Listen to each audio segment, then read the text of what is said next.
नमस्कार आणि आपण पाहत आहात लोकहित लाईव्ह न्यूज चॅनल, आवाज सर्वसामान्य जनतेचा। उमरखेड येथे शासकीय गोदाम या विकास कामाचा भूमिपूजन सोहळा संपन्न। रविवार दिनांक 26 जुलै 2026 रोजी उमरखेड येथील भूमी अभिलेख कार्यालयासमोर सार्वजनिक बांधकाम विभाग पुसद उपविभाग उमरखेड यांच्या माध्यमातून नाबार्ड ग्रामीण पायाभूत विकास निधी अंतर्गत शासकीय धान्य गोदामाचे बांधकाम करण्यासाठी उमरखेड महागाव विधानसभेचे आमदार किसनराव वानखेडे यांच्या विशेष प्रयत्नातून 2,56,20,000 रुपये निधी मंजूर झाला असून उमरखेड येथे 1,080 मेट्रिक टन क्षमतेचे शासकीय धान्य गोदाम या विकास कामाचा भूमिपूजन सोहळा आमदार किसनराव वानखेडे यांच्या शुभ हस्ते संपन्न झाला। उमरखेड शहराच्या विकासात आणखी एक महत्त्वाची भर पडली असून या शासकीय धान्य गोदामाच्या निर्मितीमुळे परिसरातील अन्नधान्याची साठवणूक सुरळीत होण्यास आणि भविष्यातील शासकीय वितरण व्यवस्थेला मोठी मदत मिळणार आहे।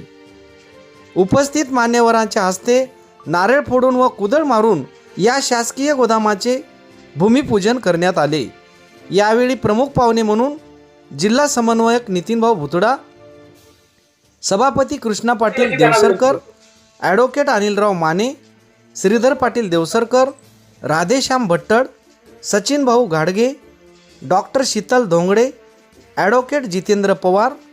नगरसेविका सौ करुणाताई पुंडलिक कुबडे, प्रकाश दुधेवार, माजी जिल्हा परिषद अध्यक्ष रमेशराव चव्हाण, ॲडव्होकेट विजय गुजरे, खरेदी विक्री संघाचे अध्यक्ष सुदर्शन पाटील रावते, पत्रकार राजेश कदम, सार्वजनिक विभागाचे अभियंता राठोड साहेब, उपअभियंता ढोले साहेब व अनेक मान्यवर यावेळी उपस्थित होते। लोकहित लाईव्ह न्यूजसाठी विजय कदम, उमरखेड।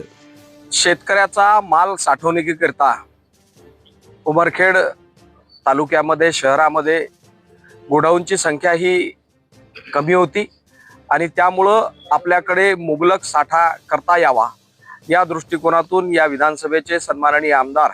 किसनरावजी वानखेडे यांच्या अथक प्रयत्नातून आज या ठिकाणी 1,080 मेट्रिक टन क्षमतेच्या गोडाऊनचं भूमिपूजन संपन्न झालेलं आहे। यापुढे सुद्धा शेतकऱ्याचं माल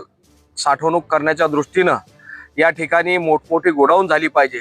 याकरिता आमचे अविरत प्रयत्न त्या ठिकाणी चालू आहे आणि येणाऱ्या काळामध्ये शासनाकडून या ठिकाणी अजून साधारणतः 5,000 मेट्रिक टन क्षमतेचं गोडाऊन तयार करण्याचा आमचा मानस या ठिकाणी आहे आणि निश्चित येणाऱ्या 2029 पर्यंत या शहरामध्ये शेतकऱ्याचं माल ठेवण्याकरिता परिपूर्ण व्यवस्था असणारी चांगली गोडाऊन या ठिकाणी निर्माण व्हावी असा आमचा प्रयत्न आहे।